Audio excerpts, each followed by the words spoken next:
नमस्कार, मैं हूं स्वाति रायना। ये है जी बिजनेस स्पेशल। कर्नाटका किंग कौन फाइनल काउंटडाउन हो चुका है शुरू और 3 महीने से अधिक समय तक चले इस चुनावी अभियान के बाद शनिवार 12 मई यानी कल कर्नाटक में नई विधानसभा चुनने के लिए मतदान होगा और इस बार मुख्य मुकाबला सत्तारूढ़ कांग्रेस और बीजेपी के बीच है। लेकिन पूर्व प्रधानमंत्री एचडी देवेगौड़ा की जेडीएस भी इस मुकाबले को त्रिकोणीय बनाने की पूरी कोशिश कर रही है। लेकिन सवाल ये कि ऊंट आखिर किस करवट बैठेगा और पिछले 3 महीनों में वो कौन से मुद्दे थे जिन्होंने जनता का ध्यान अपनी ओर खींचा। इस पर बातचीत करेंगे। हमारे साथ हमेशा की तरह एक ग्रैंड पैनल मौजूद है, लेकिन उससे पहले जरा रिपोर्ट देखिए।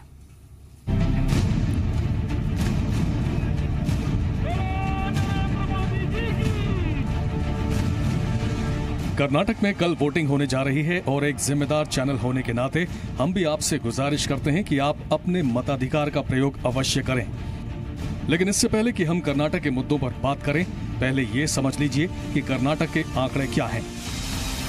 राज्य में 4 करोड़ 98 लाख से अधिक मतदाता हैं, जो 2600 से अधिक उम्मीदवारों के बीच से अपने प्रतिनिधियों का चुनाव करेंगे। इन मतदाताओं में 2 करोड़ 52 लाख से अधिक पुरुष और करीब 2 करोड़ 44 लाख महिलाएं, 4552 ट्रांसजेंडर हैं।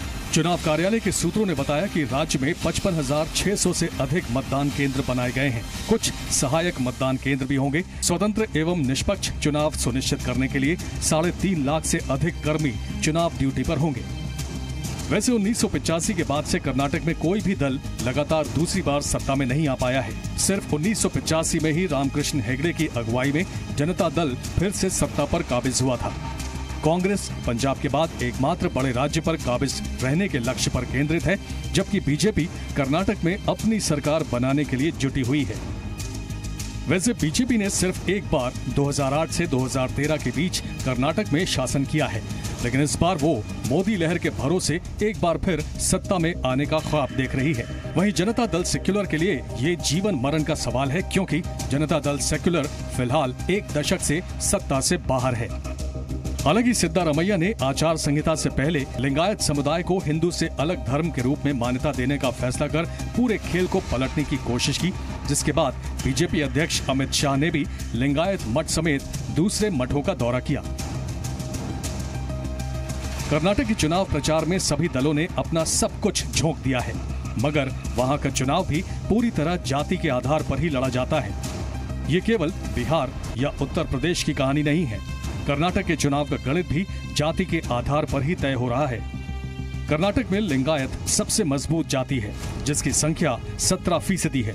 वोकालिगा की आबादी 15% है, जबकि 23% दलित और आदिवासी हैं, तो 9% मुसलमान भी हैं। यही वजह है कि सभी दलों ने टिकट भी इसी आधार पर बांटे हैं। कर्नाटक विधानसभा की 224 सीटों में से बीजेपी ने 68 सीटें लिंगायत समुदाय के लोगों को दी हैं। वहीं कांग्रेस ने 49 और जेडीएस ने 41 सीटें इस समुदाय को दी हैं। जबकि दूसरी बड़ी जाति वोकालिगा पर जेडीएस की पकड़ है, क्योंकि देवेगौड़ा इसी जाति से आते हैं। जेडीएस ने वोकालिगा समुदाय के 55 लोगों को टिकट दिया है, तो कांग्रेस ने 46 और बीजेपी ने 38 सीटें इस समुदाय को दी हैं। कर्नाटक ऐसा राज्य है जहां मठों की पकड़ जनता पर काफी मजबूत है। यही वजह है कि सभी दलों के नेता मठों के चक्कर लगाते नजर आ रहे हैं। सबसे बड़ा और प्रसिद्ध मठ है सिद्धगंगा मठ, जो तुमकुर में है। यहाँ के स्वामी शिव कुमारा जी हैं, जिनकी उम्र 111 साल की है। श्रद्धालु इन्हें भगवान का दर्जा देते हैं। बीजेपी अध्यक्ष अमित शाह और कांग्रेस अध्यक्ष राहुल गांधी दोनों यहाँ मत्था टेक चुके हैं। चूंकि ये लिंगायत का प्रमुख मठ है, इसलिए बीजेपी खासकर येदुरप्पा को यहाँ से समर्थन की खासी उम्मीद है। एक और मठ है चित्रदुर्ग में मुरुधा मठ। वहीं मांड्या में आदि चुनचानगिरी मठ है, जिसके स्वामी हैं निर्मल आनंद नाथ, जो एमटेक हैं और आईआईटी मद्रास से पढ़े हैं। यहाँ अमित शाह, राहुल गांधी और योगी आदित्यनाथ मत्था टेक चुके हैं। ये वोकालिगा मठ है। जाहिर है यहाँ जेडीएस को फायदा है, मगर कांग्रेस भी यहाँ सेंध लगाने की फिराक में है। इसी तरह उडुपी में कृष्णा मठ है, जहाँ प्रधानमंत्री नरेंद्र मोदी और अमित शाह जा चुके हैं। यहाँ से बीजेपी को काफी उम्मीदें हैं। इसी तरह चित्रदुर्ग में मुदारा गुरुपीठ है। ये दलित पीठ है, जहाँ अमित शाह मत्था टेक चुके हैं। लेकिन आखिर में आते आते पूरा चुनाव नरेंद्र मोदी बनाम राहुल गांधी बन गया है। राहुल गांधी ने 2019 में पीएम पद की दावेदारी की और पीएम नरेंद्र मोदी को उन पर हमला बोलने का मौका मिल गया। प्रधानमंत्री नरेंद्र मोदी ने बीजेपी के लिए ताबड़तोड़ प्रचार किया, जबकि कांग्रेस अध्यक्ष राहुल गांधी ने भी कोई कसर नहीं छोड़ी।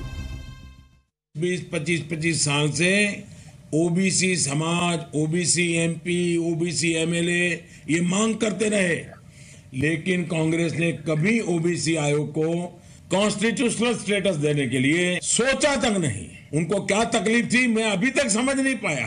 हमने कहा है कि दलितों को मारा जा रहा है, पीटा जा रहा है, कूटा जा रहा है, दबाया जा रहा है। रोहित वेमुला खड़ा होता है, कहता है मुझे शिक्षा चाहिए, उसको कुचल के मार दिया जाता है। चिट्ठी जाती है, उसको दबा दिया जाता है। नरेंद्र मोदी जी के मुंह से एक शब्द नहीं निकलता है। उना में दलितों को मारा जाता है, नरेंद्र मोदी जी के मुंह से एक शब्द नहीं निकलता है। उत्तर प्रदेश में मारा जाता है, नरेंद्र मोदी जी के मुंह से शब्द नहीं निकलता है। तो दलितों के मुद्दे हम तो उठाएंगे, वो तो हमारा काम है। सिद्धारमैया समेत 4 मौजूदा और पूर्व मुख्यमंत्री चुनाव मैदान में हैं। येदियुरप्पा शिकारीपुरा से, कुमारस्वामी चेन्नापटना और रमनगारा से, बीजेपी के जगदीश शेट्टार हुबली धारवाड़ से चुनाव मैदान में ताल ठोक रहे हैं। राज्य की 224 सदस्यीय विधानसभा की 223 सीटों के लिए शनिवार 12 मई को मतदान होगा। एक सीट पर मतदान बीजेपी प्रत्याशी और वर्तमान विधायक बीएन विजय कुमार के निधन की वजह से स्थगित कर दिया गया है। ब्यूरो रिपोर्ट, जी मीडिया। तो बस कुछ ही समय बाकी है, सुबह 8 बजे मतदान शुरू हो जाएगा कर्नाटक का किंग कौन, और लगातार सुबह 8 बजे से आप जी बिजनेस की कवरेज भी देख पाएंगे। और हमारे साथ कौन खास मेहमान है, आपसे परिचय करा दे। BJP spokesperson Rajiv Jaitley, Congress ideologue Tehseen Poonawalla, RSS thinker Rakesh Sinha, Samajwadi Party से spokesperson Anil Yadav, CPI leader Aamir Haider Zaidi, साथ ही जेडीएस सपोर्टर मुफ्ती मौलाना नदीमुद्दीन जी हमारे साथ इस पूरे डिस्कशन में शामिल हैं। आप सभी का स्वागत है इस खास पेशकश में। और हमने एक लंबी सीरीज कर्नाटका चुनाव पर चलाई है और आज का दिन काफी महत्वपूर्ण है, इसलिए सबसे पहले राजीव जेटली साहब, ये आपसे मैं जानना चाहूंगी, अब चुनाव कुछ देर में ही शुरू हो जाएंगे, मतदान करने के लिए लोग जाएंगे, लेकिन 2008 से 2013 तक पिछली बार यहां सरकार बनी थी आपकी पार्टी की। इस बार क्या आपको लगता है ऐसा अलग हुआ है कि बीजेपी की सरकार कर्नाटक में बनने जा रही है? देखिए, पहली बात तो मैं राहुल गांधी जी को शुभकामना देना चाहता हूं और आपके चैनल के माध्यम से देना चाहता हूं कि कर्नाटका चुनावों में राहुल गांधी जी ने खुद को प्रधानमंत्री डिक्लेयर कर दिया, और जैसे उन्होंने खुद को प्रधानमंत्री डिक्लेयर कर दिया, इसी तरीके से सिद्धारमैया जी अगली बार के लिए अपने आप को मुख्यमंत्री डिक्लेयर करे बैठे हैं।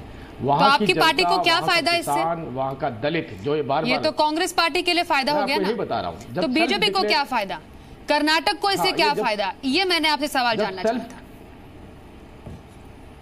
मैं वही बता रहा हूँ, मैं वहीं आ रहा हूँ। जब सेल्फ डिक्लेयर कर दिया जाता है तो इसका सीधा सीधा मतलब होता है कि ये आपकी ख्वाहिश है या आपका स्वप्न है और ये कभी पूरा नहीं हो सकता। और यही बात राहुल गांधी जी ने भी करी। एक गुब्बारे वाले से उन्होंने ताज लिया, एक सिद्धारमैया जी को अपना दिया और एक अपने माथे पर लगा लिया और अपने आप को प्रधानमंत्री डिक्लेयर कर दिया। लेकिन मुद्दे की बात यह है कि कर्नाटका के अंदर वो किसान जो आत्महत्या कर रहे हैं, लगभग 3,515 किसान जो आत्महत्या कर चुके हैं, उनका परिवार और उनसे जुड़े हुए और इस कर्नाटका से जुड़े हुए किसान जिनको पानी नहीं मिल रहा अपनी खेती के लिए, वो अब इस सरकार से अपना पीछा छुड़वाना चाहती है। लोकायुक्त से जुड़े हुए लोग जिनके ऊपर बार बार कर्नाटका के अंदर अटैक होता है क्योंकि वो सच्चाई उजागर करना चाहते हैं वहां की भ्रष्टाचार। अपने पार्टी के मुद्दे बताइए राजीव जी। मैं ये पूरे कर्नाटक चुनाव के जितने भी कैंपेन हुए मुद्दों पर तो चुनाव लड़ा ही नहीं गया। अब मैं आपसे आखिरी बार आज पूछ रही हूं, इस बार बीजेपी की सरकार कर्नाटक में क्यों बनेगी? इसके 3 मुझे मुख्य रीजन बता दीजिए, बहुत संक्षिप्त में, मुझे बाकी गेस्ट के पास भी जानना है। जिन किसानों को पानी नहीं मिला और जिन किसानों ने राष्ट्रीयकरण बैंकों से लोन लिया है, उन सब की जो 1 लाख रुपए तक का जो कर्जा है वो हमारी ऋण है वो हमारी सरकार माफ करेगी, हमारे मैनिफेस्टो में बताया गया है। कॉफी के किसान जो वहां पर जूझ रहे हैं, दिक्कतों से जूझ रहे हैं उनके लिए एक मैनेजमेंट, उनकी कमेटी बनाकर उनकी समस्याओं का निवारण करना, ये हमारी सरकार का ऐलान है और वो हम करके दिखाएंगे। कर्नाटका के अंदर किसान जो पानी के बिना खेती चलाते हैं, जो इतनी फर्टाइल लैंड होने के बावजूद इतनी अच्छी खेती जहां पर हुआ करती थी, वो किसान आज सिमट कर रह गया। वो अपनी खेती, अपनी उपज को दूसरे राज्यों तक नहीं पहुंचा पा रहा। उन किसानों को राहत देने का काम करेंगे तो वो भी भारतीय जनता पार्टी की सरकार करेगी। और इसके साथ साथ मैं केवल ये बोलना चाहता हूं, जो केंद्र का पैसा कि कर्नाटका में जाता है, जिस पैसे को कर्नाटका के विकास पर नहीं लगाया जाता, वहां जब भारतीय जनता पार्टी की सरकार होगी उस पैसे को ईमानदारी से कर्नाटका तक पहुंचाने का कार्य वो सरकार करेगी। तो ये सभी बातें हर एक पार्टी किसानों को हर चुनाव में मुद्दा बनाती है। अच्छी बात है, किसानों के हित के बारे में सोचना हर किसी का दायित्व बनता है, लेकिन सिर्फ चुनावों से पहले किसानों की याद क्यों आती है? और ये हर पार्टी ने अपने मैनिफेस्टो में बराबर दिया भी है। घोषणा पत्र में क्लियर लिखा है किसानों का ऋण माफ किया जाएगा। लेकिन तहसीन इस बार क्या खास है? कांग्रेस पार्टी ने ऐसा क्या खास किया है कि एक बार फिर से सत्ता में वापसी हो जाएगी? मुझे आप भी जरा 3 मुद्दे गिना दीजिए। मैं सबसे पहले राजीव जी को और जेडीएस के हमारे जो समर्थक हैं इनको बहुत बहुत शुभकामनाएं देता हूँ। जमहूरियत में चुनाव होना ज़रूरी है, अच्छे चुनाव हो। जो लोग जिनको चुने, आपका प्रश्न है कर्नाटका का राजा कौन? कर्नाटका का राजा है वहाँ की जनता, वहाँ की प्रजा। वो जो जिनको चुनना चाहे वो चुने ईवीएम के माध्यम से। मैं ये कहूँगा आपके दर्शकों को कि भाजपा को चुनिए। इसलिए चुनिए भाजपा को क्योंकि उनके 5 साल की सरकार में उनका 1 चीफ मिनिस्टर और 5 मंत्री जेल में गए। इसलिए भाजपा को चुनिए कि 5 साल की उनकी सरकार में उन्होंने 3 मुख्यमंत्री दिए। नहीं प्लीज आप मुझे मत टोकिए, मैं 3 आपको दूंगा। इसलिए आप चुनिए भाजपा को, इसलिए चुनिए कि येदियुरप्पा जी और रेड्डी ब्रदर आ गए। अगर नहीं समझ में आता तो मैं संबल दे देता हूँ। आपका प्रश्न मैं हमेशा प्रश्न सिंपल जवाब नहीं, लाल लपेट नहीं। अच्छा सिंपल 3 मैं आपको यहाँ पर मैं आपको 40 दे सकता हूँ। आप मुझे कितना समय दे रहे हो? 3। अच्छा 3। अच्छा आप चूज कीजिए।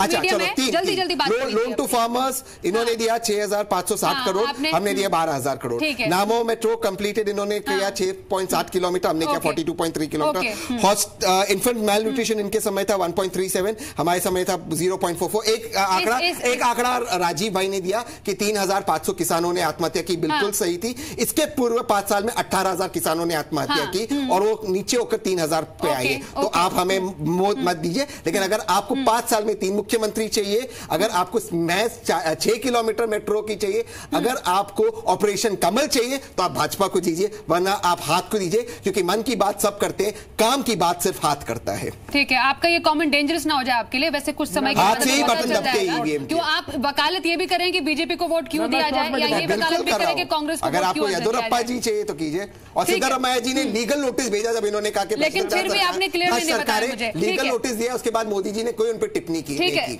अब मैं अगले केस के पास, राकेश सिन्हा जी हमारे साथ है। राकेश जी, संघ इस चुनाव को कैसे देख रहा है, कर्नाटका चुनाव? देखिए, राष्ट्रीय स्वयंसेवक संघ संगठन के रूप में राजनीति में कोई बहुत रुचि नहीं लेता है, लेकिन स्वयंसेवक नागरिक के रूप में भागीदारी करते हैं। बीच में कोई नहीं बोलेगा। प्रणाम आपको, प्रणाम। आप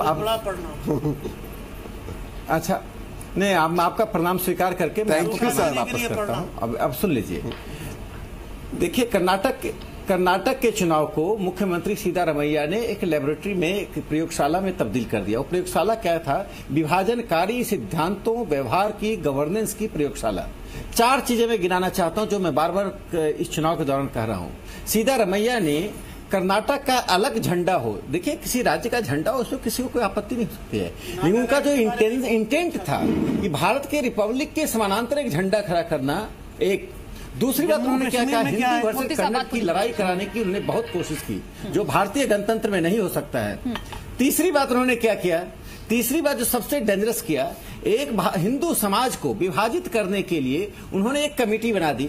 और कमेटी को कहने नहीं 2 महीने में रिपोर्ट दे दो, कमेटी कहते 6 महीने दीजिए, कहते 2 महीने में रिपोर्ट दे दो। लिंगायत एक बड़ा संप्रदाय है, वो बहुत बड़ा रिफॉर्म मूवमेंट है। लिंगायत के बिना हिंदुइज्म की कल्पना नहीं की जा सकती है। उस लिंगायत को हिंदू धर्म से अलग धर्म हो, इसके लिए 2 महीने उनको रिपोर्ट चाहिए चुनाव के लिए। और चौथी जो सबसे खतरनाक बात कही है, वह खतरनाक बात यह है कि पॉपुलर फ्रंट ऑफ इंडिया, जो कि ISIS का ही भारत में एक एडिशन है, जो ISIS के आइडियोलॉजी को लेकर चल रही है, जो रेडिकलाइजेशन कर रही है, जो मास कन्वर्जन की बात कर रही है, जो हत्या की राजनीति कर रही है, उस पॉपुलर फ्रंट ऑफ इंडिया को लेजिटिमाइज करना, वैधानिकता देना, समर्थन देना, पेट्रोनाइज करना और उसका समर्थन लेना। ठीक है, इन 4 बातों के कारण कर्नाटक की राजनीति सिर्फ कर्नाटक तक सीमित नहीं रह गई है, पूरे हिंदुस्तान की जनता इसको देख रही है। और मैं कह रहा हूं राहुल गांधी को इसका खामियाजा कर्नाटक के बाहर भी भुगतना पड़ेगा, क्योंकि इस देश का हिंदू, इस देश का ईमानदार भारतीय, जो ईमानदार भारतीय अलीगढ़ में जिन्ना की मूर्ति को भी देख रहा है, वही ईमानदार भारतीय सिद्धारमैया की उस राजनीति को भी देख रहा है। देखिए देश में किस तरह की विभाजनकारी राकेश जी, हम यही समझना चाह रहे हैं। आप तो अलग अलग भागों में अलीगढ़ में जिन्ना की जानकार भी हैं, मतलब कई चुनाव भी देखे आपने, समझते भी कांग्रेस की राजनीति है, आप अच्छे जानकार भी हैं। लेकिन मैं जिससे पहले बाकी स्पीकर के पास जाऊं, बहुत संक्षिप्त में, क्या धर्म और जाति के आधार पर कर्नाटक में इस बार वोट पड़ेंगे? क्या यही इन्हीं मुद्दों पर वोट पड़ेंगे? मतलब जो मुद्दे होने चाहिए किसी भी चुनाव में, जो लोगों से जुड़े मुद्दे हैं, वो कहीं गुम गए क्योंकि आगे एक बार फिर से धर्म और जाति आ गई। बिल्कुल 4 सवाल उन्होंने किया, मैं चारों पॉइंट के फटाफट जवाब दे देता हूं। आपने बहुत ही बुनियादी सवाल उठाया, बहुत बुनियादी सवाल उठाया। मैं उसका 30 सेकंड सॉरी मुझे 30 सेकंड में उसका उत्तर दो। बहुत ही बुनियादी सवाल उठाया। वास्तव में कर्नाटक का चुनाव 3 बातों पर लड़ा जाना चाहिए। एक तो फार्मर्स का कंडीशन, आप ये मत कहिए महाराष्ट्र में क्या है, बिहार में क्या है, यूपी, लेकिन कर्नाटक में फार्मर्स के सुसाइड का रेट अमेजिंगली बहुत बढ़ गया है। 3000 से अधिक फार्मर्स ने सुसाइड किया है। एक दूसरा जो वहां स्थिति है कि कृषि का ग्रोथ रेट 3 साल से ठप पड़ गया, वहां के कृषि मंत्री ने कहा। तीसरी जो महत्वपूर्ण मुद्दा है कि अर्बनाइजेशन की प्रक्रिया में और जो कर्नाटक में बेंगलोर की जो भूमिका थी वो सिमट गई। वहां 2 टायर सिटीज की संख्या कम हो गई है, 3 टायर सिटीज की संख्या कम होती जा रही है। इन कारणों से कर्नाटक की अर्थव्यवस्था पर चुनाव होना चाहिए, सिद्धारमैया के भ्रष्टाचार पर चुनाव होना चाहिए। लेकिन इसी को डाइवर्ट करने के लिए सिद्धारमैया ने धर्म, जाति, लिंग, पॉपुलर फ्रंट और रेडिकल एलिमेंट्स को सामने लाकर कर्नाटक की राजनीति को, विचारधारा को डिरेल करने का काम किया। ठीक है, मुफ्ती साहब आपके पास 1 दशक से सत्ता से बाहर रही है आपकी पार्टी, लेकिन अब जरा मुझे बताइए इस बार क्या खास होने जा रहा है? आपकी पार्टी का रोल क्या रहेगा कर्नाटक चुनाव? देखिए देवीगौड़ा पूरे भारत में किसानों के सबसे बड़े नेता माने जाते हैं और कर्नाटका में आज के टाइम पे उनसे बड़ा कोई नेता नहीं और उन्होंने बहुत सारे किसानों के मसले को हल किया। एक बात, कांग्रेस ने अपने 5 साल में कहा कि हम 1 करोड़ रोजगार देंगे, मगर सिद्धारमैया नहीं दे सके। अब करप्शन की अगर ये बात कर रहे हैं तो मैं कह रहा हूं कि येदियुरप्पा से बड़ा करप्ट कौन है? सोमशेखर रेड्डी, ये नहीं जानते हैं कैसे प्रोफेसर है? मुझे अपने मुद्दों पे बात करते हैं। मुझे जेडीएस की उपलब्धियां बताइए और जेडीएस इस चुनाव में कर्नाटक की जनता को क्या वादा करती है, उसके बाद दूसरों ने कितने वादे पूरे किए उस पर भी आएंगे। अभी जनता सुन रही है आपको कर्नाटक। देखिए जेडीएस जब सरकार में आएगी तो वो किसानों का पहले मसला हल करेगी, नौजवानों के रोजगार का मसला हल करेगी। वो तो बीजेपी और कांग्रेस भी कर रही है। नहीं कर रहे, अभी तक नहीं करे। एक बात है। दूसरा क्या है कि कांग्रेस और बीजेपी देश में पूरा माहौल खराब कर रहे हैं। एक तीसरे विकल्प की जरूरत है और जेडीएस का रोल बहुत अच्छा है। जेडीएस ने शासन किया तो लॉ एंड ऑर्डर बहुत अच्छा था। बीजेपी और कांग्रेस ने हुबली के इश्यू को हमेशा बिगाड़ा, ईदगाह का, वही देवेगौड़ा ने हल कर दिया। और माइनॉरिटी सबसे ज्यादा अमन और चैन के साथ थे। तो उसी दौर में कांग्रेस और बीजेपी दोनों आपस में नूरा कुश्ती कर रहे हैं, एक दूसरे पर आरोप लगा रहे हैं, मगर कभी भी इन्होंने मुद्दों पे राजनीति नहीं की। अभी एक बात कह के मैं खत्म करता हूं। पीपुल्स पार्टी की बात कर रहे हैं राकेश सिन्हा जी, आपको थोड़ी भी शर्म आनी चाहिए।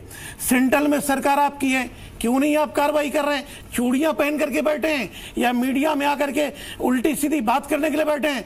मैं आपको चैलेंज करता हूं कि डिबेट में थोड़ा भाषा की मर्यादा को रखें। नहीं गलत बात है, भाषा की मर्यादा ठीक होनी चाहिए। आप आरोप लगा रहे हैं, कार्रवाई क्यों नहीं कर रहे हैं? अपने शब्द को बहुत ही नागालैंड में देश के विरोधियों के साथ अपने शब्दों को बहुत ध्यानपूर्वक चूज करना चाहिए। ये हम आपको कह रहे हैं, ठीक है, और मुसलमानों पर आरोप लगाते हैं। ठीक है, जेडीएस किसके साथ जाएगी? जेडीएस क्या कांग्रेस बीजेपी दोनों आपके लिए ऑपोजिशन पार्टीज है कि कल को किसी के साथ जा भी सकती है? नहीं, जेडीएस को पूर्ण बहुमत मिलेगा, सवाल ही नहीं है। जेडीएस को सरकार बनाएगी, बात इतनी है। जैदी साहब 1 मिनट, तहसीन आप अपने पॉइंट्स लिख लीजिए। 10 सेकंड चाहिए, 10 सेकंड नहीं, मुझे 10 सेकंड चाहिए। 10 सेकंड जैदी साहब 10 सेकंड दे सके। इकट्ठा दे दीजिए उनको बोलने। एक मिनट राकेश जी बोलिए, क्योंकि राकेश जी पर उन्होंने कोई टिप्पणी आपसे लूंगी जवाब में। राकेश जी बात पूरी कीजिए। देखिए मुझे जितनी गालियां देना है, मेरे जितनी आलोचना करना कर लीजिए, मुझे कोई आपत्ति नहीं। लोकतंत्र में आलोचना करना और यहां तक कि कुछ हद तक गाली देने का भी अधिकार होता है, लेकिन भारत की नारियों को की चूड़ियों का अपमान मत कीजिए। मुझे पहन रखा है आपका एक लीडर जो है, लीडर बेंगलुरु में शरण नाम का है, आप बच्चों पर अटैक कर रहा है। भारत के लिए नारियों में चूड़ियों का क्या महत्व है? आप चूड़ियों के महत्व को नहीं समझ रहे हैं, आप चूड़ियों के महत्व को नहीं समझ रहे हैं। मैंने बुर्का पे कमेंट नहीं किया है, मैंने हिजाब पे कमेंट नहीं किया है। आपको चूड़ियों पर नकारात्मक कमेंट करने का अधिकार नहीं है। आप इस शब्द को वापस लीजिए, आप वापस लीजिए, माफी मांगे भारत की महिलाओं से, भारत की करोड़ों महिलाओं से, आप वर्तमान की और आने वाली पीढ़ी से। आप हिंदू महिलाओं का अपमान करना छोड़िए, मुस्लिम महिलाएं भी चूड़ियां पहनती हैं। आप महिलाओं को इंफीरियर मत समझिए, जेंडर इक्वलिटी की बात कीजिए। महिलाएं जो चूड़ियां पहनती हैं वो इंफीरियर नहीं होती है, महिलाओं की ताकत हमसे ज्यादा होती है।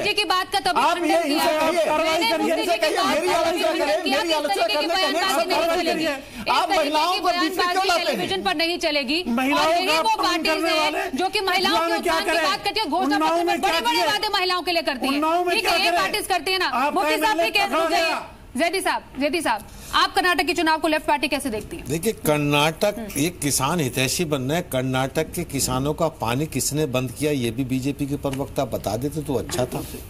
नंबर 2, ये दलित आयोग को तो मान्यता देते हैं वैधानिक, लेकिन दलित को जीने का अधिकार नहीं देते, पढ़ने का अधिकार नहीं देते, मूंछ रखने का अधिकार नहीं देते, घोड़ी पे चढ़ने का अधिकार नहीं देते, ये भी बता देते। और राकेश सिन्हा तो खुद भुक्तभोगी है। दलित आंदोलन के दौरान जब इन्हें उठा के पुलिस ले गई दलित नेता समझ के, तो इनके साथ क्या व्यवहार किया ये भी देश को बता देते। अगर वो दलित होता उस समय वो नेता राकेश सिन्हा की जगह, तो उसके साथ क्या अंजाम होता ये बता देते। नंबर 1 कि महाराष्ट्र का किसान जब आंदोलन करता है तो ये बीजेपी वाले उसे माओवादी कहते हैं। गुजरात से चुनाव से पहले नर्मदा का पानी छोड़ा जाता है, जब पानी लेने किसान जाता है तो उसके ऊपर केस दर्ज होता है, ये भी देश को बता देते। तमिलनाडु का किसान जब दिल्ली के अंदर आके आंदोलन करता है और मलमूत्र पी के वापस जाता है, तब उससे प्रधानमंत्री नहीं मिलते, प्रधान सेवक, ये भी देश को बता देते। सारी विभाजनकारी ताकतें बीजेपी के साथ खड़ी है, कन्याकुमारी से लेके कश्मीर तक। तो अभी सरकार किसकी है कर्नाटक में? सुन लीजिए, कन्याकुमारी से लेके अभी किसकी सरकार है कर्नाटक में? ये बताइए। मैं बीजेपी में बात कर रहा हूँ। बीजेपी के लोगों ने आरोप लगाया ना, वो इनसे सवाल कर रहा हूँ। कर्नाटक उस पे आ रहा हूं। कर्नाटक में अगर किसान आत्महत्या कर रहे हैं, कर्नाटक की बात करते हैं ना, कर्नाटक में अगर किसान आत्महत्या कर रहे हैं उसके लिए कौन जिम्मेदार? पूरी देश बीजेपी जिम्मेदार है कि वहां की सरकार? देश के अंदर जो किसान आत्महत्या कर रहा है या उसे सुविधा नहीं मिल रही है, कर्नाटक की बात ये मगरमच्छ के आंसू बहा रहे हैं, कर्नाटक की भी बात बता दीजिए। सवाल करें, इस पे जवाब दे। दूसरे, महिलाओं के सम्मान की बात कर रहे थे। उन्नाव के अंदर एक महिलाएं अगर सुरक्षित नहीं है कर्नाटक में, उसके लिए कौन जिम्मेदार है? सुन लीजिए, सड़कों पर अगर गड्ढे आप सुन तो ले। उन्नाव के अंदर एक बच्ची इनके विधायक से नौकरी मांगने जाती है, 3 दिन तक इनका विधायक उसका बलात्कार करता है, फिर जाके पूरी भगवा पिछले 60 साल से हम उन्हीं समस्याओं पे बात कर रहे हैं। कटवा के अंदर इनके लोग बलात्कार करते हैं, जहाँ भगवान तमाम समस्याओं पर लोगों को बरगलाने की और बहलाने की कोशिश की जाती है। यही पूरा जो मामला है उसका एक कह सकते हैं मजमून है, उसका एक कम से कम 30 सेकंड तो हमें बोलने दीजिए कम से कम। नहीं, आपने 2 मिनट बोल लिया। मैंने आपसे ये जानना चाहा, बोल दे रहे। नहीं, मैं ये जानना चाह रही हूँ कि कर्नाटक से रिलेटेड आप मुझे बताइए कैसे देखते हैं आप? महाराष्ट्र के किसान माओवादी है तो अरे सर, कर्नाटक की बात कीजिए ना, कर्नाटक की बात कीजिए ना। कर्नाटक में भी तो किसान आत्महत्या कर रहे हैं, कर्नाटक में भी तो किसान आत्महत्या कर रहे हैं। ये बता देना, दलितों का जीने का हक किसने छीना ये बता देना। दलित घोड़े पे कब से बैठेगा इनके शासन में, ये बताए राकेश सिन्हा। ठीक है, अनिल यादव, यहाँ पर अगर हम ये थोड़ा सा एक ब्रॉडर सिनारियो की बात करें, कर्नाटक के चुनाव, उसके बाद कुछ और राज्यों में चुनाव है, फिर 2019 है।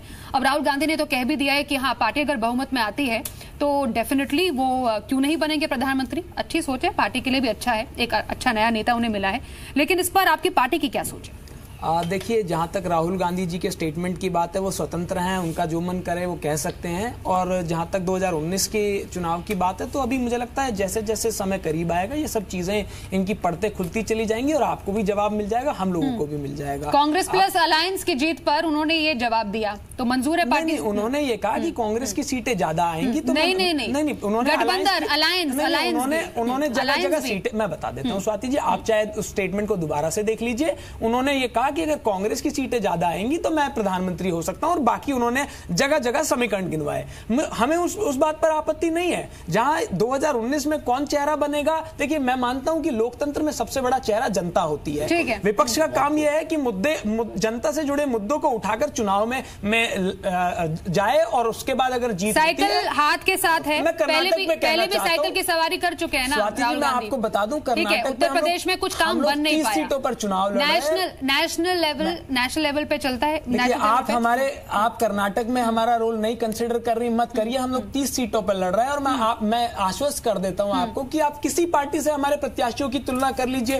आप अगर एडीआर की रिपोर्ट के हिसाब से बात करेंगी तो सबसे ज्यादा भ्रष्टाचारी भाजपा की लिस्ट में है, सबसे ज्यादा जो अपराधी हैं वो भाजपा की। बिल्कुल मैं बता रहा हूँ। नहीं, फिर परेशानी है ना, फिर यूपी वाली लिस्ट भी खुल जाएगी, हमारे उत्तर प्रदेश की लिस्ट भी खुल जाएगी। बिल्कुल मैं बता दूं, मैं उत्तर प्रदेश में बात कर लेता हूं। आपने कर्नाटक की बात की, आप कर्नाटक में बात करना चाहती हैं तो मैं कर्नाटक में बहस कर लूंगा, उत्तर प्रदेश में चाहती हैं तो मैं उत्तर प्रदेश में कर्नाटक में बात करनी है, कर्नाटक में ही बात करनी है। मैंने तो एक बयान से आपका रिएक्शन जानना चाहा था। सुन लीजिए ना, आप 30 हमारे जो प्रत्याशी लड़ रहे हैं, एक के ऊपर कोई मुकदमा नहीं है, एक किसी भ्रष्टाचार में लिप्त नहीं है। मैं ये नहीं समझ पाता कि भ्रष्टाचार के खिलाफ लगातार आवाज उठा देने वाले प्रधानमंत्री उस समय कहां चले जाते हैं जब बगल में रेड्डी ब्रदर्स बैठे होते हैं और वो दूसरों को कोस रहे होते हैं। भाई आपने तो कहा था भ्रष्टाचार मुक्त देश चाहिए, यहां तो भ्रष्टाचार युक्त समझ आ रहा है। अभी हमारे भाजपा के प्रवक्ता ने किसानों की बात की, मैं एक बस छोटी सी बात कहना चाहूंगा।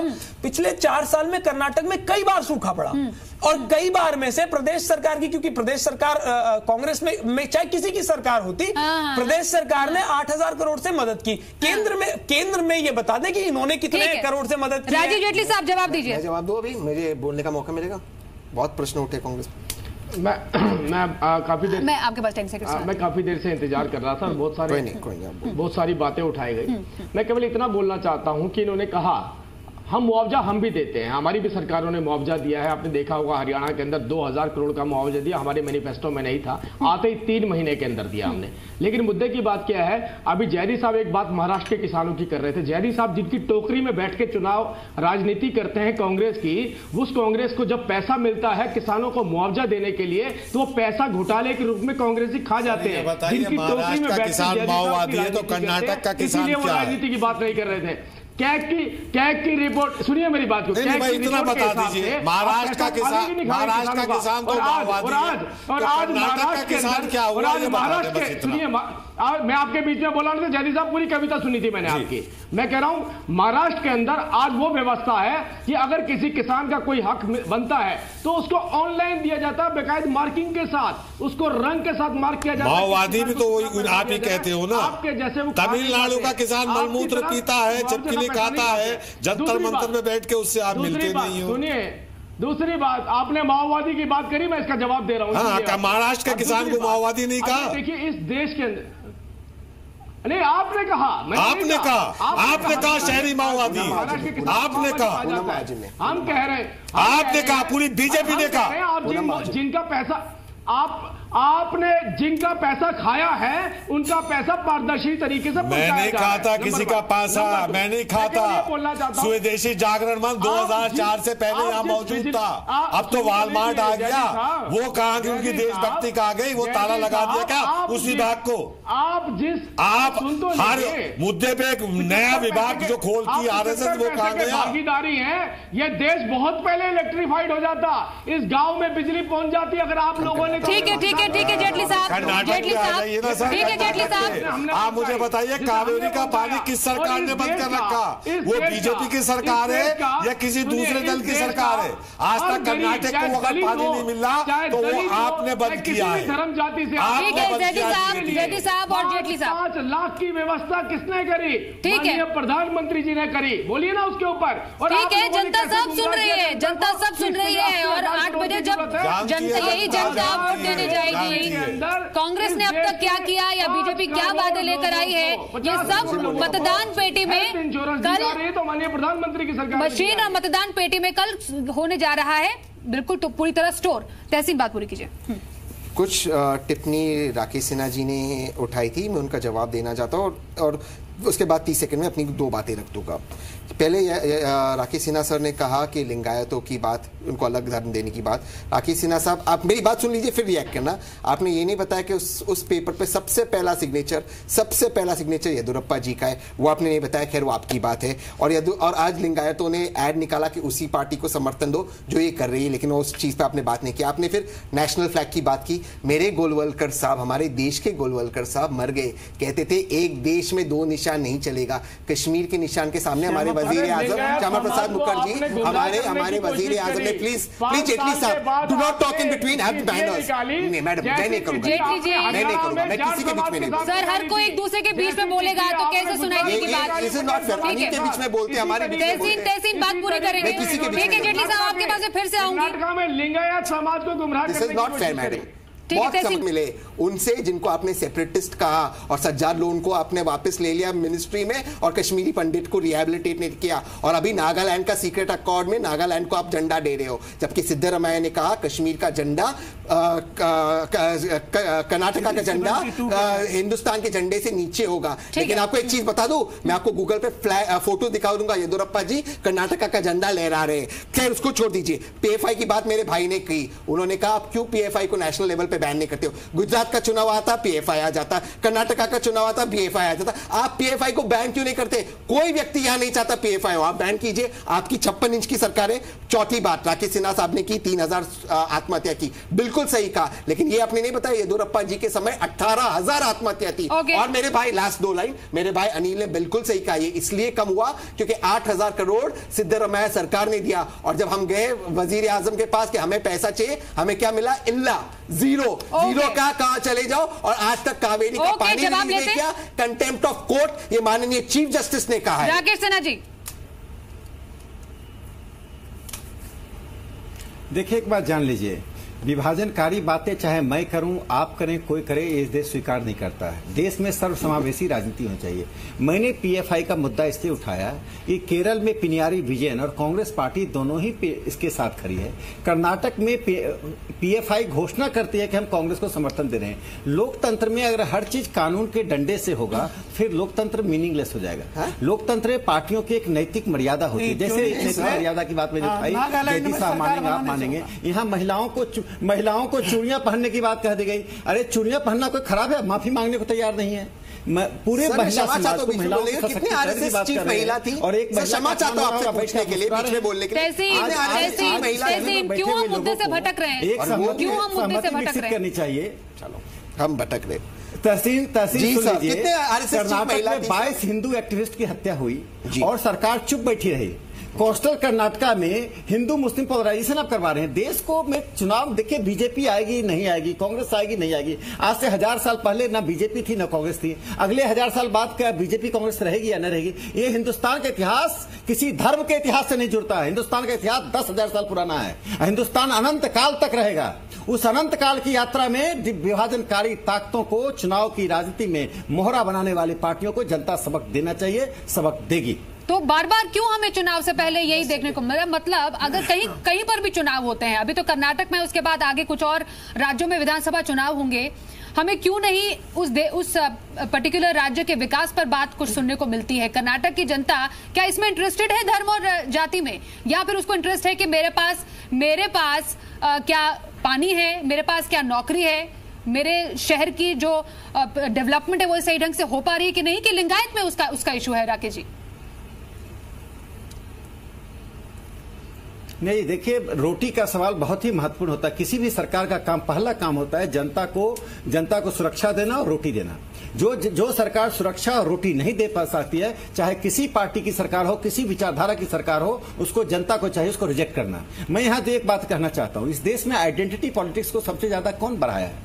आइडेंटिटी पॉलिटिक्स कौन? कांग्रेस पार्टी ने। आप दलितों की बात कर रहे हैं। 70 साल के शासन में, चाहे बीजेपी का शासन का काल 10 साल हो, ये कांग्रेस का शासन 60 साल हो, बीच में लेफ्ट वाले थे, 71% दलित लैंडलेस हैं।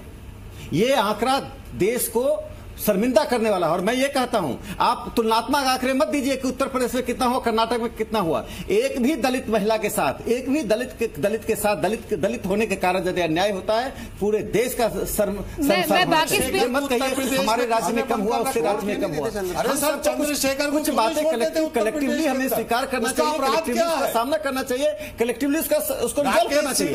हर बात को राजनीति का मोहरा बना देने से समाधान नहीं होता। बता दीजिए ना, उन्होंने दलितों के हकूक की तो बात की थी चंद्रशेखर ने, उसे क्यों बंद कर रखा उत्तर प्रदेश के अंदर, क्यों नहीं छोड़ते? हम किसी भी दलित के साथ अन्याय, अत्याचार, चंद्रशेखर को क्यों बंद कर रखा? कोर्ट से जमानत मिलने के बाद उसे क्यों बंद किया? बताएंगे, जवाब दें। 70,000 प्रोजेक्ट चलता है। जयदीप साहब, आप सिर्फ टेलीविजन पर बोलते हैं, बताइए ना। जमीन पर 1,70,000 उपक्रम देश भर में चलाता है। एक सांसद बिना सरकारी सहायता के दुनिया में कोई संगठन इतना बड़ा उपक्रम नहीं चलाती है। जमीन पे कुछ काम तो कीजिए, भाषणों के द्वारा, लेखों के द्वारा जवाब दे। जमीन पर जो खालिस्तान की बात करता है, देश का संविधान जलाता है, तिरंगा जलाता है, आप उसके साथ खड़े हैं, वो देशभक्त हो गया। वो जो लैंड की जो बात करता है और उग्रवाद का बहलाता है, कौन वो ऐसा, उसके साथ खड़े। कौन ऐसा है? कश्मीर के अंदर जो अलग बात करता है, उसकी बात करता है, आप उसके साथ खड़े। कश्मीर से लेके कन्याकुमारी तक जो तमिलों की बात करता है, उसके साथ खड़े। सुन लीजिए, लेकिन पीएफआई आप इसलिए आप करते हैं, आप 10 दफे लिंगायत और हिंदू इसमें भी देश। अरे आप तो आप उसकी बात करते हैं, मरे हुए जिन्ना को भी साथ सर्वे कराते हैं। आप एक अखबार में जिन्ना जो मर गया, जिन्ना जिसने बंगाल में 15,000 लोगों को डायरेक्ट एक्शन में मार दिया, कम्युनिस्ट पार्टी जिन्ना को गले लगाई हुई है। हाय जिन्ना, हाय जेडी साहब, राकेश जी, जिन्ना को ही मरा हुआ जिन्ना कम्युनिस्ट पार्टी का अध्यक्ष बना हुआ है। अरे जिन्ना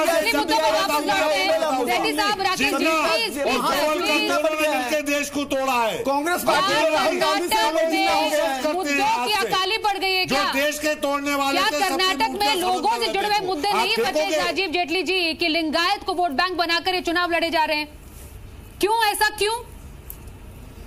देखिए, राहुल गांधी जी ने जब महान पुरुषों का नाम लिया, जिन्होंने कर्नाटका के थे, जिन्होंने इस देश के निर्माण की बात करी, तो आप राहुल गांधी जी को देखिए, टीपू सुल्तान जी के बाद दूसरा नाम ही याद नहीं आया और पन्ने पलटते रह गए, नाम ढूंढते रह गए। यही तो मैं पूछ रही हूँ, इतना बड़ा ये देखिए, क्या मुद्दे नहीं रहे क्या कर्नाटक चुनाव की ओर? करी उन्होंने कर्नाटका के महापुरुषों के साथ, कितनी बड़ी बेइज्जती करी कर्नाटका के महापुरुषों। अरे आप तो भगत सिंह की बेइज्जती करते नजर आए भाई। नहीं पता जो हिंदू समाज आपको भगत सिंह के बारे में आप पूछ रहे थे कि उससे कौन मिलने गया। आप मुझे बता दो, भगत सिंह केस के अंदर गवाही किसने दी जिसे भगत सिंह को फांसी हुई? और ये बता दो कि भगत सिंह का केस किसने लड़ा? आज देश को बताओ ना, भगत सिंह की किसकी गवाही में भगत सिंह को फांसी हुई, अशफाक उल्लाह को फांसी हुई? ये देश को बताओ आज। और भगत सिंह का केस किसने? ये भी देश को बताओ। गांधी जी और पाकिस्तान की भाषा एक होती है। पाकिस्तान को कहते हैं ट्वीट। आप मुझे बताओ ना, भगत सिंह को फांसी किसकी गवाही पर? आरएसएस के लोग जिसकी वजह से भगत सिंह को फांसी हुई। भगत सिंह का केस आसिफ अली थे। नहीं, मुझे बात बताइए, नहीं मुझे बात बताइए, भगत सिंह का केस लड़ रहे थे। कर्नाटक की जनता का क्या सरोकार है इससे? क्या सरोकार है इस मुद्दे से कर्नाटक की जनता का? लड़ने से पहले भी कर्नाटक की जनता का क्या सरोकार है इससे? वोट लेने पड़ते हैं इस देश की जनता। नहीं, जेटली जी और जेडी जी, क्या कर्नाटक की जनता का क्या सरोकार है ऐसे मुद्दों से? तो भगत सिंह जिसके पास खाने को रोटी नहीं, उसका क्या सरोकार है? जिसके पास नौकरी नहीं है, उसका क्या सरोकार है? भगत सिंह है, कर्नाटक के नहीं बोलेंगे बीच में, जेडी साहब नहीं बोलेंगे बीच में। समंदर में देखो भूत है, हम जितना को नहीं मानते, लेकिन यही तो परेशानी है ना। आप सारी राजनीतिक पार्टियां ना जनता को ऐसे ही मुद्दों में घुमाकर छोड़ देती है, ठीक है? मुद्दों में कोई बात नहीं करता। उन्हें देश का विलन घोषित करो और इंडिया गेट की तरह गेट बना के उसको उसका नाम लिखो, जिसमें गोवलकर का नाम सबसे ऊपर आएगा, सबसे ऊपर आएगा गोवलकर। बिल्कुल ऐसे ही चुनाव लड़ेंगे आने वाले टाइम में भी ना। तो कर्नाटक का किंग कौन फाइनल काउंटडाउन अब हो चुका है शुरू। हम आपको एक बार फिर से बताएं, कल सुबह 8 बजे जब मतदान शुरू होगा, और हम आपसे रिक्वेस्ट करते हैं कि आप सभी बढ़ चढ़ कर जाएं। कर्नाटक की जनता को हम कहते हैं कि आप वोट कीजिए, और कल सुबह 8 बजे से लगातार जी बिजनेस पर स्पेशल कवरेज पूरा दिन आप देख सकते हैं। और बिल्कुल अब आखिरी राउंड है हमारे इस डिबेट का, जैसे कि कर्नाटक चुनाव से पहले आखिरी दिन है, इसलिए आखिरी दिन से पहले, जैसे किसी एग्जाम से पहले एक बटरफ्लाइज इन स्टमक होती है, तो आई एम श्योर हर एक पार्टी को थोड़ी बहुत उत्सुकता जरूर होगी, लेकिन इस बार का सिनेरियो कैसा हो सकता है? राजीव जेटली साहब, अब कर्नाटक का चुनाव तो महत्वपूर्ण है ही पार्टी के लिए, लेकिन हाँ, नजरें 2019 पर भी होगी। कैसा सिनेरियो लगता है आपको?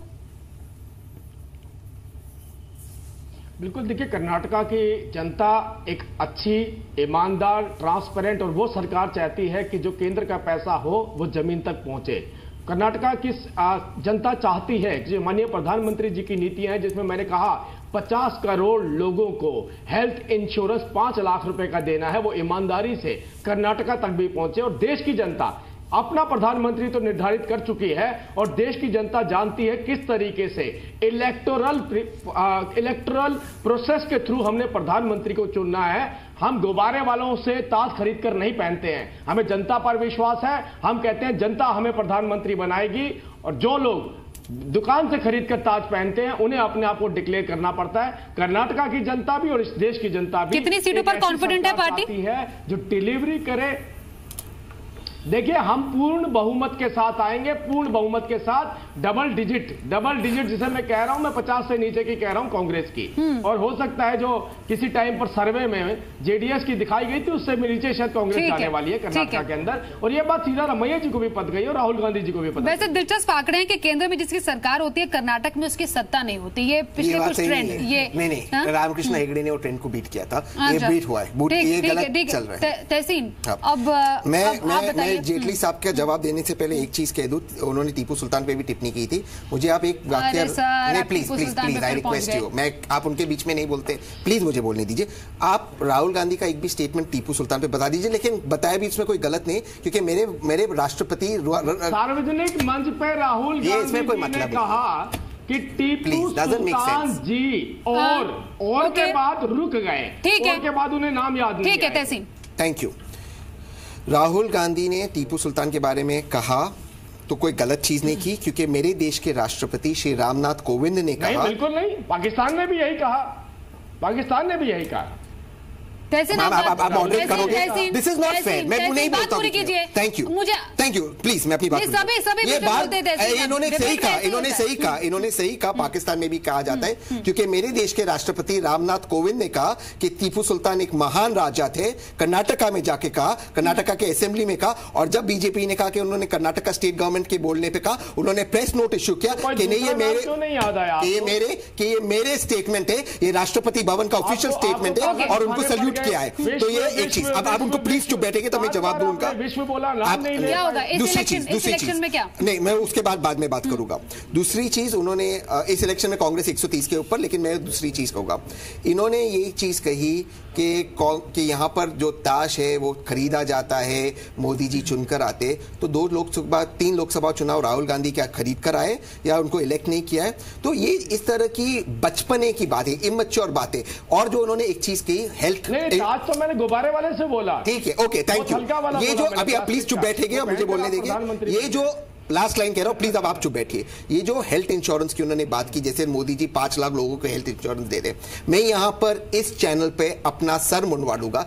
एक व्यक्ति आपके स्टूडियो में, आपके पास एक व्यक्ति के पास हेल्थ इंश्योरेंस फ्री मिला है, तो वो नहीं हुआ स्कीम। 15 लाख रुपए मिला है, यहां आकर जो जुमले आप दे रहे हैं, कर्नाटका की जनता डर रही है, आप सिर्फ जुमले दे रहे हो।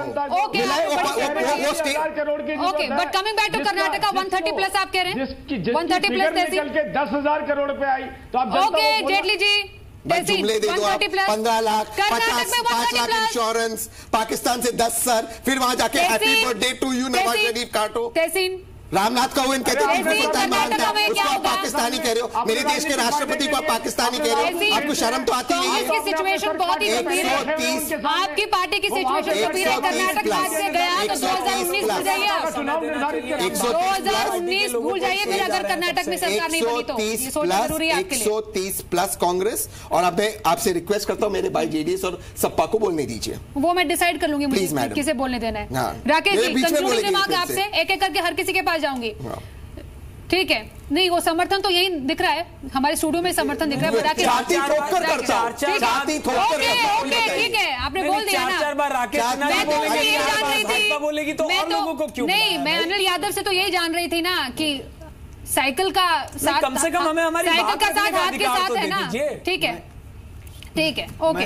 राकेश जी, अच्छा मैं 10 सेकंड अनिल भाई बोलिएगा। मैं इतना ही कहना चाहता हूँ, कर्नाटक की जनता एक सेकुलर डेमोक्रेटिक पॉलिटिक्स चाहती है जी, और सीधा रमैया को रिजेक्ट करने इसलिए जा रही है। एंटी इनकम्बेंसी तो है ही, साथ साथ सीधा रमैया की जो राजनीति हुई है, ओवरडोजिंग जो उन्होंने आइडेंटिटी पॉलिटिक्स का किया है, कर्नाटक की समझदार जनता इसको स्वीकार नहीं करेगी। और अंतिम बात मैं अपने जेडीएस के समर्थक भाई से कहना चाहता हूं, आज आपके मुंह से गलती से निकल गया, आगे से चूड़ी शब्द का गलत उपयोग मत कीजिएगा, महिलाओं का अपमान मत कीजिएगा। और आप बता दीजिए आरएसएस के प्रेसिडेंट महिला कौन थी? संघ की करनी हो कीजिए, इसमें कोई दो राय नहीं, लेकिन महिलाओं को बीच में मत लाइए। वो 9 में महिलाओं का सम्मान नजर। ओके ओके ओके, मुफ्ती साहब अब मुझे बताइए, अगर ऐसा सिचुएशन होता है, त्रिकोणीय सिचुएशन अगर होती है, तो क्या रोल रह सकता है आपकी पार्टी का, मुझे बताइए। पहले तो ये भाजपा या कांग्रेस का षड्यंत्र है।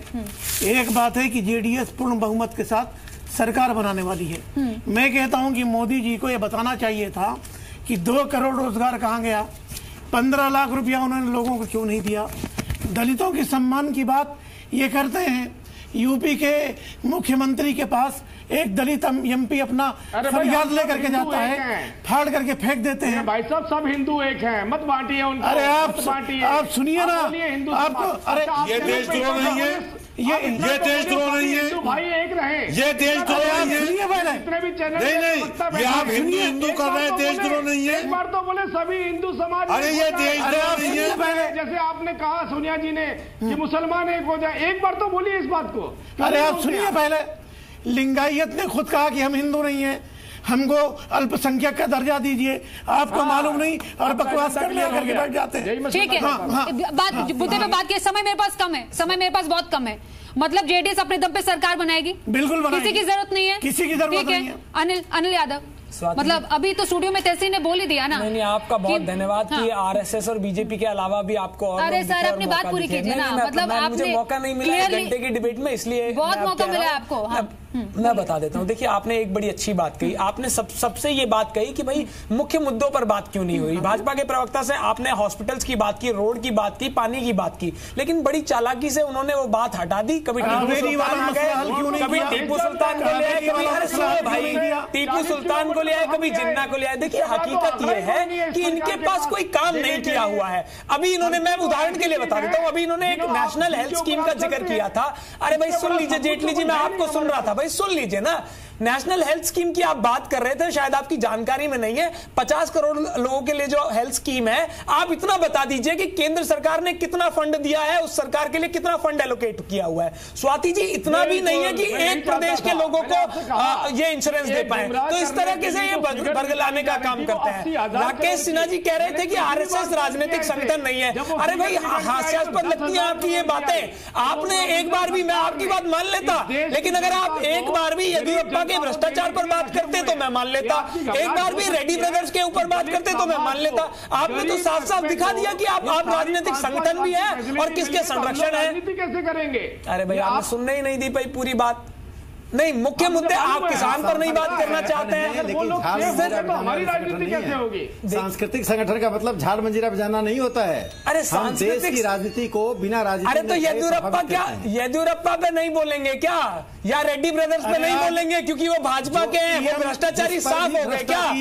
उनके भ्रष्टाचार खत्म हो जाते हैं, या आरएसएस के चश्मे से भाजपा के लोग नहीं दिखाई देते?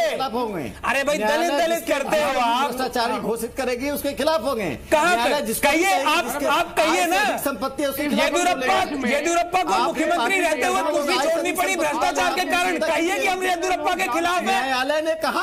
अरे भाई, कैसी बात कर रहे हैं? रेड्डी ब्रदर्स को भी कह दीजिए। न्यायालय में आस्था ही नहीं है, आप तो स्वयं न्यायालय बन जाते हैं। आप स्वयं न्यायालय बन जाते हैं। यही कमी है, यही कारण है कि मूल मुद्दों पर बात नहीं हो पाई। पर्सनल कमेंट्स होते रहे, कभी किसी की मां को राजनीति में लाया गया, कभी किसी के धर्म पर टिप्पणी की गई, किसान की, गरीब की, नौजवान की बात नहीं। ये भी बता दीजिए ना, कर्नाटक में फिर क्या आप तो जाते कांग्रेस के साथ ही नजर आ रहे हैं? मुझे तो ये तो साफ हो गया। नहीं, मैं बता देता हूँ, भारतीय जनता पार्टी को जो पार्टी हरा रही होगी हम उसके साथ होंगे।